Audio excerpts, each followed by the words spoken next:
Everybody asking how we doing, say we good. Don't need no one to tell me how to live just like they would. It ain't their business, but they in it, I don't know why. Revolved around my life after I found another.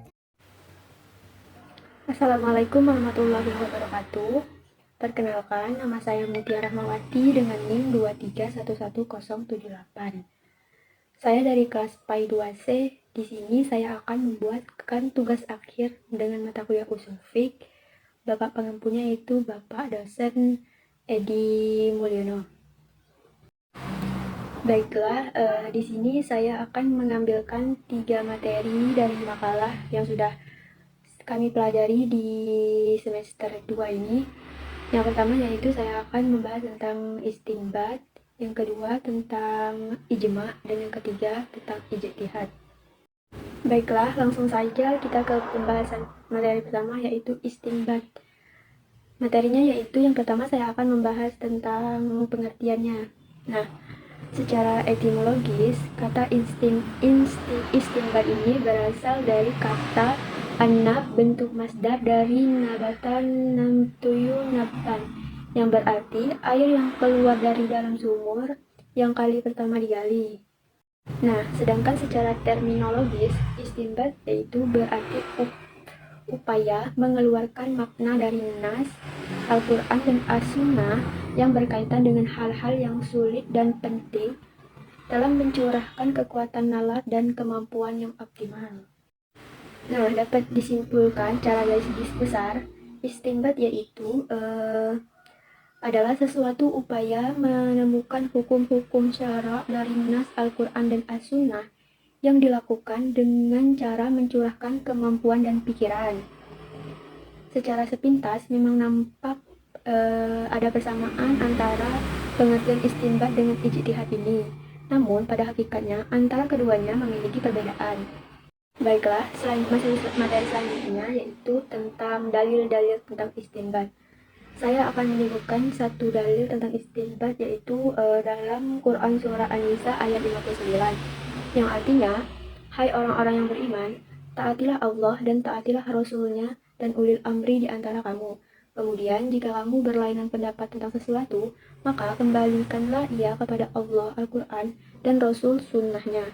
Jika kamu benar-benar beriman kepada Allah dan hari kemudian, yang demikian itu lebih utama bagimu dan lebih baik akibatnya. Contoh nyata implementasi istinbat. Dari yang saya temukan dari berbagai website ada 3 contoh. Yang pertama yaitu keuangan syariah. Penggunaan produk-produk keuangan seperti suku dan reksadana syariah berdasarkan hasil istinbat dari prinsip-prinsip ekonomi dalam Al-Quran dan hadis. Yang kedua, hukum keluarga. Penetapan aturan nikah, talak, dan waris disesuaikan dengan kondisi modern melalui proses istinbat. Dan yang ketiga yaitu teknologi medis. Fatwa tentang penggunaan teknologi medis seperti bayi tabung dan transplantasi organ-organ tubuh berdasarkan prinsip-prinsip syariah yang dihasilkan melalui istinbat. Nah, baiklah, saya akan membacakan kesimpulan dari materi istinbat yang saya bacakan tadi, yaitu istinbat adalah suatu upaya menemukan hukum-hukum syarak dari nas Al-Quran dan As-Sunnah yang dilakukan dengan cara mencurahkan kemampuan nalar dan pikiran. Metodologi istinbat hukum secara nas yaitu ada ijma, qiyas, al-istihsan, al-maslahah al-mursalah, al-urf, dan al-istihab. Nah, perbedaan antara istinbat dan ijtihad yaitu mempunyai ruang lingkup yang lebih luas dibandingkan ijtihad. Karena ijtihad merupakan kerangka kerja dari ijtihad.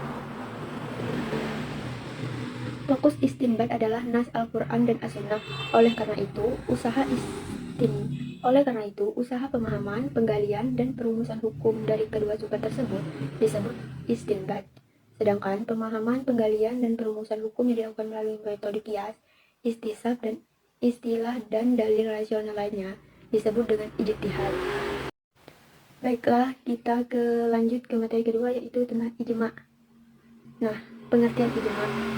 Ijma secara bahasa berarti akar kata ajma'ah, najmi'u, ijma'an yang wazannya kata if'alan yang terbagi menjadi 2 makna. Makna yang pertama yaitu ketetapan hati terhadap sesuatu. Yang kedua, kesepakatan terhadap sesuatu. Nah, dua pemaknaan tersebut terdapat perbedaan. Yang pertama, hanyalah terletak pada suatu tekad kuat seseorangan dalam merealisir suatu pekerjaan yang direncanakannya.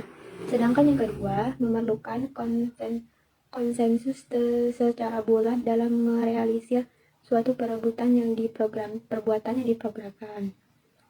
Nah, ijma secara istilah yaitu kitab Allah atau sabda Nabi Muhammad yang mengenai segala perbuatan mukallaf, baik kitab itu mengandung perintah untuk ditunaikan atau larangan untuk ditinggalkan. Baiklah, yang kedua yaitu dalil tentang ijma. Nah, saya akan membacakan satu dalil tentang ijma, yaitu dalam Quran Surah An-Nisa ayat 115, yang artinya, dan barang siapa menantang Rasul Muhammad setelah jelas kebenaran baginya, dan mengikuti jalan yang bukan jalan orang-orang mukmin, kami biarkan dia dalam kesesatan yang telah dilakukannya itu, dan akan kami masukkan dia ke dalam neraka jahanam, dan itu seburuk-buruknya tempat kembali. Materi selanjutnya yaitu tentang mengimplementasikan ijma, yaitu ada 3 yang saya dapatkan dari internet. Yang pertama yaitu hukum fikih. Dalam penetapan hukum-hukum yang baru dan tidak secara langsung disebut dalam Al-Quran dan Sunnah, ijma menjadi rujukan penting. Contohnya yaitu konsensus mengenai tata cara pelaksanaan sholat tarawih secara berjamaah selama bulan Ramadan. Terus yang kedua, fatwa. Ulama memberikan fatwa berdasarkan ijma ketika menghadapi masalah kontemporer. Fatwa ini kemudian menjadi pedoman bagi umat Islam. Terus yang ketiga, kodifikasi hukum. Dalam beberapa negara Islam, hukum yang diterapkan seringkali mengacu pada ijma sebagai salah satu sumber hukumnya. Nah, dari beberapa materi yang sudah saya bahaskan tadi tentang ijma, saya akan menyimpulkan materi tentang ijma tadi, yaitu ijma adalah kitab Allah atau sabda Nabi Muhammad mengenai segala perbuatan mukallaf, baik kitab itu mengandung perintah untuk ditunaikan atau larangan untuk ditinggalkan. Ijma juga merupakan sumber hukum Islam yang ketiga setelah Al-Quran dan hadis. Ijma bisa dijadikan sebuah alasan untuk penetapan hukum, sedangkan yang menjadi dasar adalah kitabullah dan sunnah Rasul. Ijma, jika dilihat dari cara mendapatkan hukum melalui ijma, maka ijma itu ada 2 macam, yaitu ijma syar'i dan ijma sukuti. Ijma syar'i adalah kesepakatan para mujtahid baik melalui pendapat maupun perbuatan terhadap hukum masalah tertentu. Sedangkan ijma sukuti suatu ijma di mana para ulama diam tidak mengatakan pendapatnya. Nah, kita sudah masuk di penghujung materi, yaitu materi ketiga tentang ijtihad. Pengertian ijtihad. Secara etimologi, kata ijtihad berasal dari kata al-jad, al-juh, dan al-taqat yang artinya kesulitan, kesusahan, dan berupa suatu kesanggupan atau kemampuan. Kata ijtihad berasal dari kata bahasa Arab jihad yang berarti pencurahan segala kemampuan untuk memperoleh sesuatu dari berbagai urusan. Ringkasannya, ijtihad berarti bersungguh-sungguh atau bekerja keras dan gigih untuk mendapatkan sesuatu. Yang kedua yaitu dalil tentang ijtihad. Yang pertama itu ada Al-Quran. Dalam Quran Surah An-Nisa ayat 5 yang berbunyi, hai orang-orang yang beriman, taatilah Allah dan Rasulnya dan orang-orang yang memegang kekuasaan di antara kamu. Kemudian, jika kamu berlainan pendapat tentang sesuatu, maka kembalikanlah ia kepada Allah, Al-Quran dan Sunnah Rasul. Saya akan membacakan contoh mengimplementasi ijtihad. Ada 3. Yang pertama yaitu bank syariah. Pembentukan sistem perbankan syariah dengan prinsip tanpa riba yang disesuaikan dengan aturan syariah meskipun tidak ada perbank pada zaman Nabi. Yang kedua yaitu teknologi dan media sosial. Fatwa tentang penggunaan media sosial dan teknologi modern dalam kehidupan sehari-hari seperti hukum memposting foto atau informasi pribadi. Yang ketiga yaitu hukum keluarga. Penyesuaian hukum waris, pernikahan, dan perceraian sesuai dengan konteks modern tanpa mengabaikan prinsip dasar syariah. Saya akan membacakan kesimpulan dari materi ijtihad tadi, yaitu ijtihad sebenarnya adalah usaha berpikir maksimal oleh mujtahid yang masih terkait dengan wahyu. Ijtihad adalah sumber hukum ketiga dalam hukum Islam yang bersifat komplementer terhadap Al-Quran dan Sunnah. Hal ini berbeda dengan hukum Barat yang menjadikan rasio manusia sebagai sumber tunggal materi hukum. Upaya ijtihad sebenarnya pada masa Rasulullah SAW sudah sering dipraktikkan oleh Nabi sendiri. Demikian juga pada masa sahabat. juga seringkali menggagas kasus-kasus yang belum dijumpai pada masa sebelumnya. Dalam rangka menyelesaikan persoalan mereka, melakukan ijtihad menurut kerangka hukum Islam. Selama berijtihad, para sahabat sebelumnya telah mempunyai metode tertentu.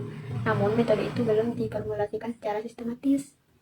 Nah, kita sudah di penghujung acara materi, yaitu semua materi sudah saya bahas, yaitu tentang istinbat tadi, terus ijma, dan yang terakhir ijtihad yang baru saya bahas. Nah, mungkin itu saja yang dapat saya sampaikan. Mohon maaf apabila saya kekurangan kata. Kepada Allah saya mohon ampun. Akhir kata saya ucapkan terima kasih. Wassalamualaikum warahmatullahi wabarakatuh. Everybody asking how we doing, say we good. Don't need no one to tell me how to live just like